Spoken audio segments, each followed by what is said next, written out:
their game. Come and said it better than me. You'll just end up losing.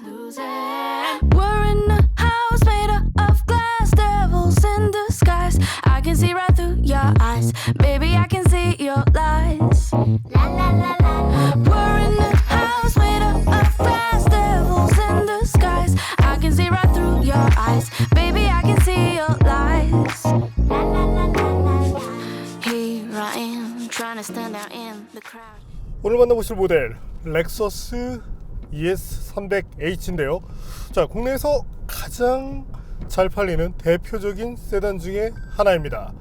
중형급 차체, 그러면서도 편안함, 거기에 최고 수준의 연비를 갖고 있죠. 자, 저희가 오늘 테스트 했을 때만 해도 시속 100km로 고속도로를 달리고 있을 때 리터당 18km, 때로는 그 이상을 아주 쉽게 보여주었습니다. 디젤 세단보다도 월등히 나은데요.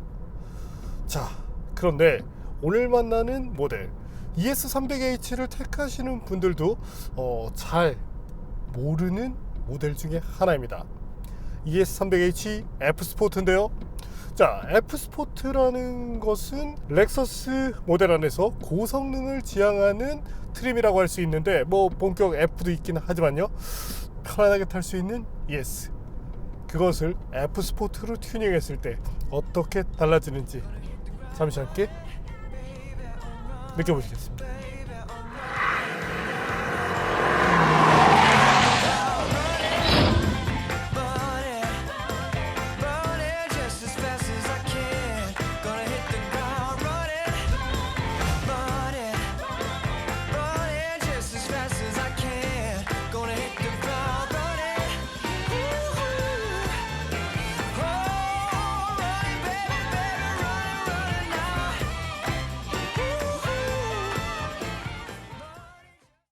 ES300H는 오랜 시간 동안 인기를 끌어온 렉서스의 대표적인 모델입니다.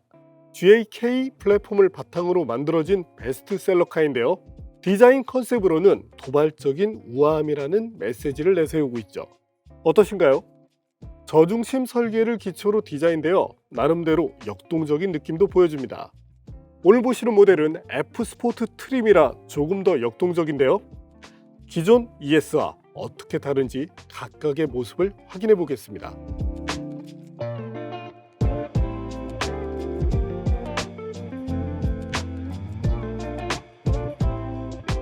아마도 이런 트림이 있는 것을 모르시는 분들이 꽤 계실 텐데요. 특히 블루 컬러는 F스포트의 매력을 아주 잘 보여주는 요소죠. 저희가 과거에 소개해드린 RCF도 이런 블루 컬러였어요. 서스펜션은 맥퍼슨 스트로크와 더블 위시본 타입인데 주행 모드에 따라 바디롤 억제하는 능력이 매우 크게 변한다는 특징을 갖고 있었습니다. 렉서스에서는 전자제어 가변 서스펜션을 AVS라고 부르고요. 기본적인 분위기는 다른 ES300H와 다르지 않습니다. 그러나 F스포트 전용 시트에서 스포티한 차의 매력을 찾을 수 있죠. 블랙과 레드가 어우러져 있는데 블랙만으로 구성할 수도 있어요. 다만 내 차는 조금 달라, 이런 것들을 부각하고 싶다면 역시 레드가 좋겠죠. 스티어링 휠도 손에 잘 잡혔고요. 무엇보다 적당한 림의 직경 때문에 운전이 편했습니다. 레드 스티치로 멋을 냈는데 이것도 F스포트 전용이고요. 계기판은 슈퍼카 LFA에서 사용된 것을 바탕으로 했는데 렉서스의 고성능 모델들의 공통적인 디자인이 쓰입니다. 타코미터를 중앙에 배치해 달리기를 중시하는 차라는 것도 보여주고요. 센터 디스플레이는 12.3인치인데요. 메뉴를 간결하게 표현했는데 일부 차들처럼 화려한 맛은 없습니다. 내비게이션 성능이 좋은데 렉서스는 오래전부터 국내 기업과 협업해 성능 좋은 내비게이션을 제공해주고 있죠.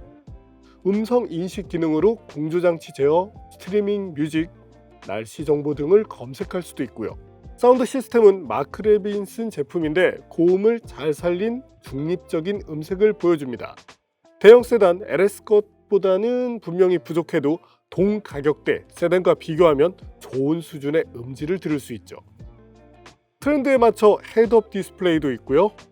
부가 기능으로 무선 충전 패드도 갖췄습니다. 뒷좌석도 넉넉한데요. 커진 차체 덕분인데 키가 큰 승객도 아주 편하게 앉을 수 있죠. 이제 적재 공간을 볼까요?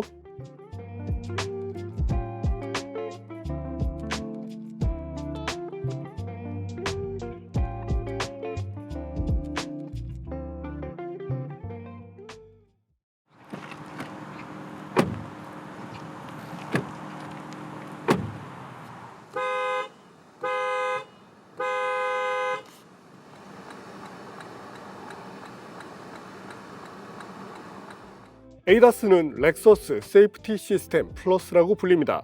사고 예방을 위해 긴급 제동 보조 시스템, 차선 추적 어시스트, 다이나믹 레이더 크루즈 컨트롤, 오토매틱 하이빔 등으로 구성이 되어 있죠.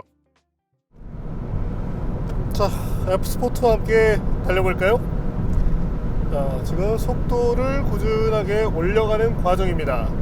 하이브리드 파워트레인이 들어가 있는 만큼 이제 곧 최고 속도에 도달할 텐데 스피드미터 상으로 시속 190km 정도 여기서 리밋이 걸리는 모습을 보여주네요. 근데 확실히 일반 ES와 좀 차이가 나는 것이 이 댐퍼의 제어 능력인데, 확실히 스포티한 서스펜션이 들어가 있는 만큼 안정감이 매우 좋습니다. 자, 지금 고속을 달리고 있는데 직진성도 좋아요. 스티어링 휠에서 지금 손을 놓고 있잖아요.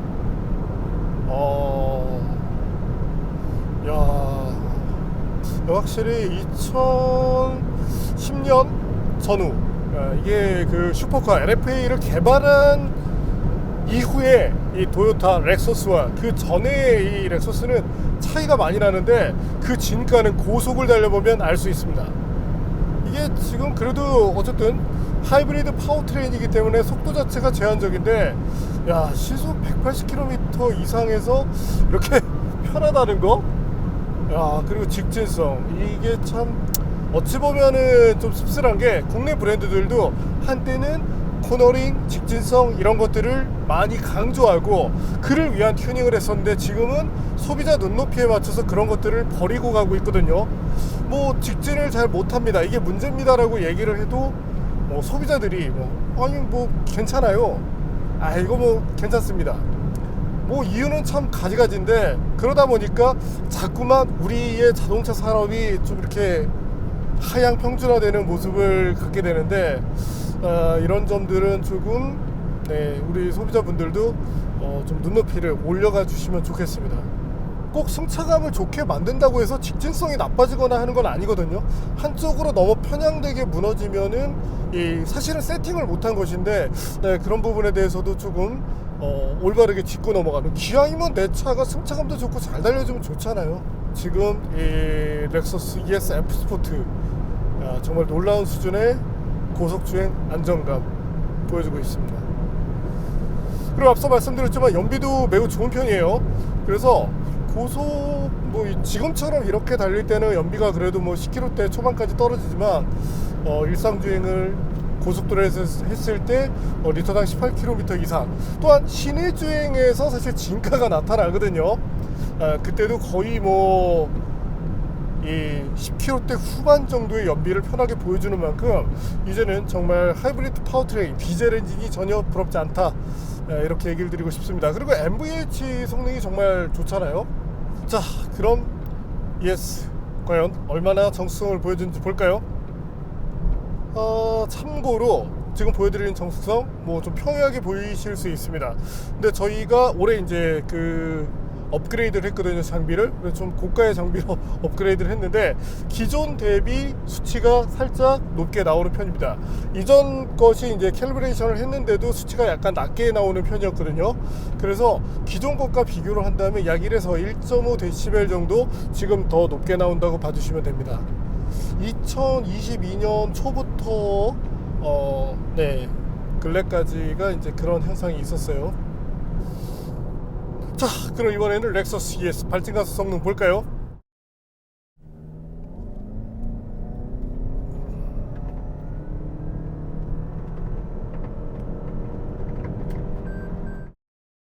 네, 8.3초가 나왔습니다. 이전에 노멀 모델도 8.3초가 나왔으니까 사실상 같은 성능, 파워트레인 성능은 같다고 봐도 되겠죠. 자, 그럼 현재 ES300H에 들어가 있는 파워트레인 잠깐 볼까요? 2.5리터 배기량의 D4S 엔진인데 전기 모터로 제어되는 가변 밸브 타이밍 기술을 갖추고 있습니다. 열 효율이 무려 41%에 달하고요. 시스템 총출력은 218마력이며 엔진이 낼 수 있는 최대 토크는 22.5kgm/m입니다. 이 CVT와 결합되는데 이 CVT는 주행을 하며 엔진과 모터의 힘을 효율적으로 전달한다는 장점을 갖고 있죠. 또한 변속 충격이 없다는 부가적인 이점도 갖고요. 일반 변속기처럼 변속에 소요되는 시간이 없다는 부가적인 특징도 내세웁니다. 경량화된 트랜스 엑슬로 에너지 손실을 20%가량 낮췄다고 하죠. 배터리는 소형급의 니켈 메탈을 사용하는데 뒷자리 하단에 위치시켜 무게 배분에 도움이 된다고 합니다. 자, 그럼 무게 배분을 볼까요?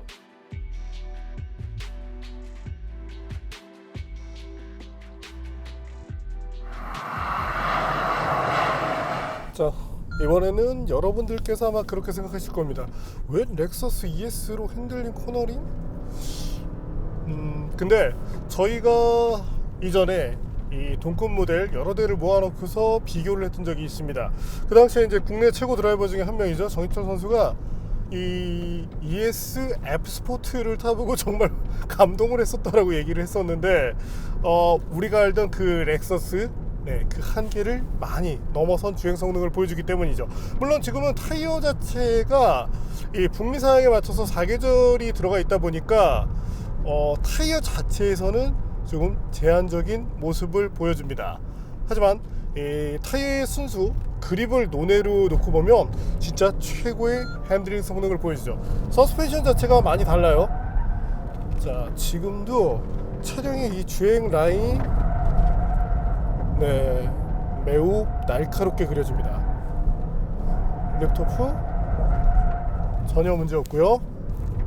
하중이 급하게 앞으로 쏠려도 전혀 문제가 없다는 얘기로 이 차도 안전성, 스테빌리티가 상당히 좋은 편입니다.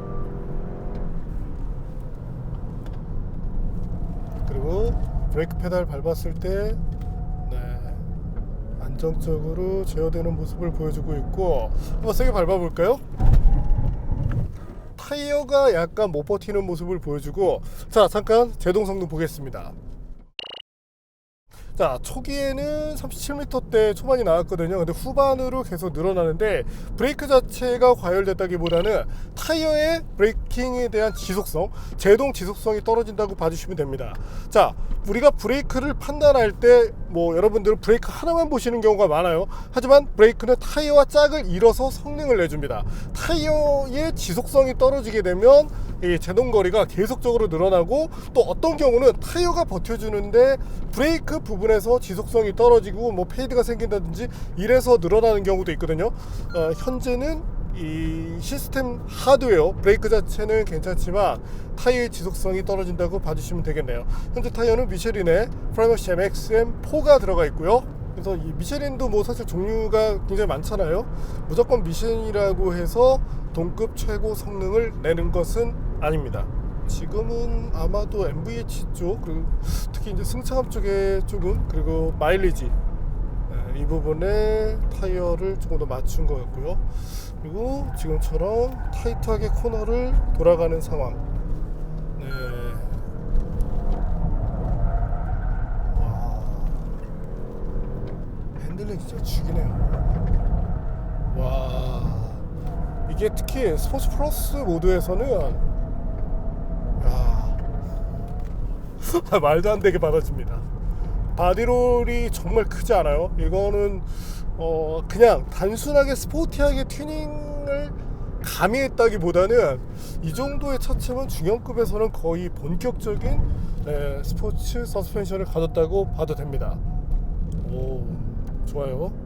요즘 걱정되는 거는 이 지금 차의 모든 것이 짱짱하게 받쳐주면 이 스트레스가 타이어로 집중되는데, 하필이면 또 타이어가 사계절이다 보니까 아마도 이제 마모가 많아지겠죠. 타이어 컨디션을 생각해서 좀 이제 과격한 코너링을 줄이고, 자, 다시 노멀 모드로 가볼까요? 확실히 여기서는 나긋나긋한 그 ES의 진가를 보여줍니다. 다만 이제 ES 자체가 좀 부드러운 성향으로 많이 튜닝이 됐잖아요. 근데 요즘 ES는 과거와 다릅니다. 예전에는 이렇게 무조건 이제 출렁출렁한, 근데 지금은 그러면서도 절도 있는 그 세련된 주행 감각을 보여주는데, 거기서 스포티한 느낌으로 튜닝한 것. 그래서 일반 ES보다는 약간은 단단합니다. 근데 기분 나쁘게 단단하진 않아요. 다만 일반 ES보다는 살짝 통통 튀는 그런 성향이 있기 때문에, 내가 그놈의 연비 때문에 진짜 그 고출력 차를 타기에는 뭐하지만, 그래도 운전을 하면서 이 스티어링 휠을 돌리면서, 그래 차가 이렇게 움직여 줘야지, 자 핸들링이라는 게 이런 거야, 이런 것을 느끼고 싶은 소비자분들이라면 정말 좋은 선택이 될 수 있습니다. 특히 뭐 장거리를 뛰면서 아니면 뭐 강원도 같은 경우 진짜 좋거든요. 강원도는 핸들링이 매우 중요한 동네이고, 그런 환경에서 운전하다 보면 핸들링의 중요성, 그리고 운전 실력도 대부분 늘어납니다. 시내에서 앞뒤로만 움직이는 환경에 있는 분들은 사실 이제 그런 경험을 하기 힘든데, 근데 일반적인 환경에서 승차감이 중요하다면 분명히 잘못된 선택이고, 내가 이 차의 성격을 알고, 그렇다고 해서 막 극악무도한 막 이런 승차감은 아니거든요. 그래서 요런 타협점에서 선택할 수 있다면 의외로 좋은 선택이 될 겁니다. 좋아요.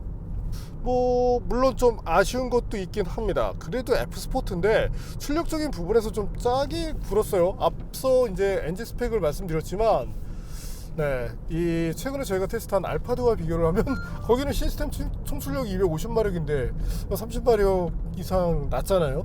그것도 F스포트인데. 그래서 이 렉서스가 그래도 F스포트 정도의 모델에는 조금 더 파워풀한 그런 파워트레인을 넣어주면 어떨까 싶네요.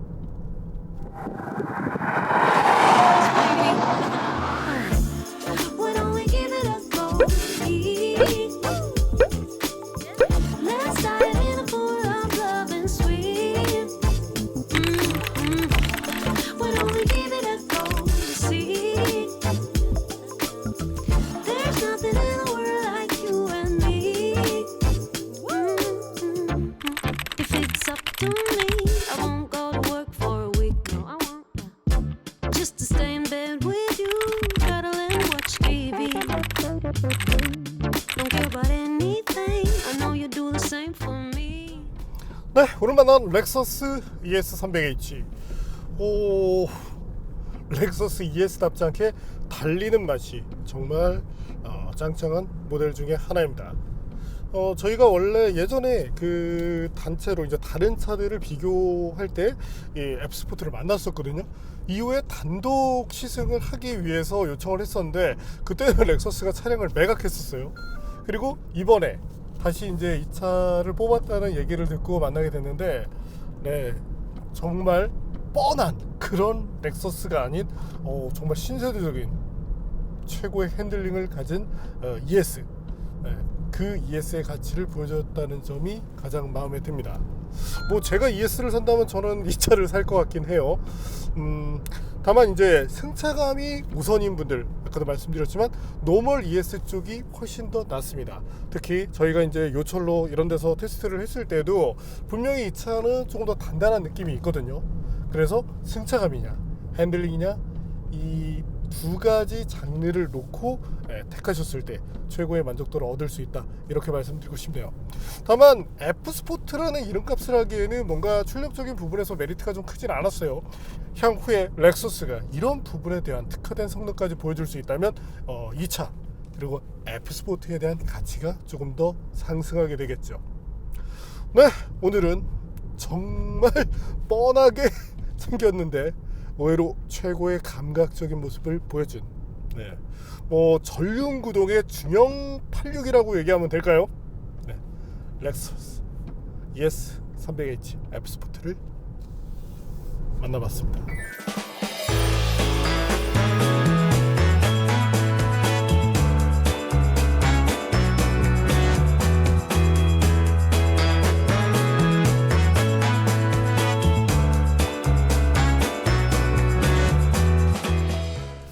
예전에 GS350 F스포트가 있었거든요.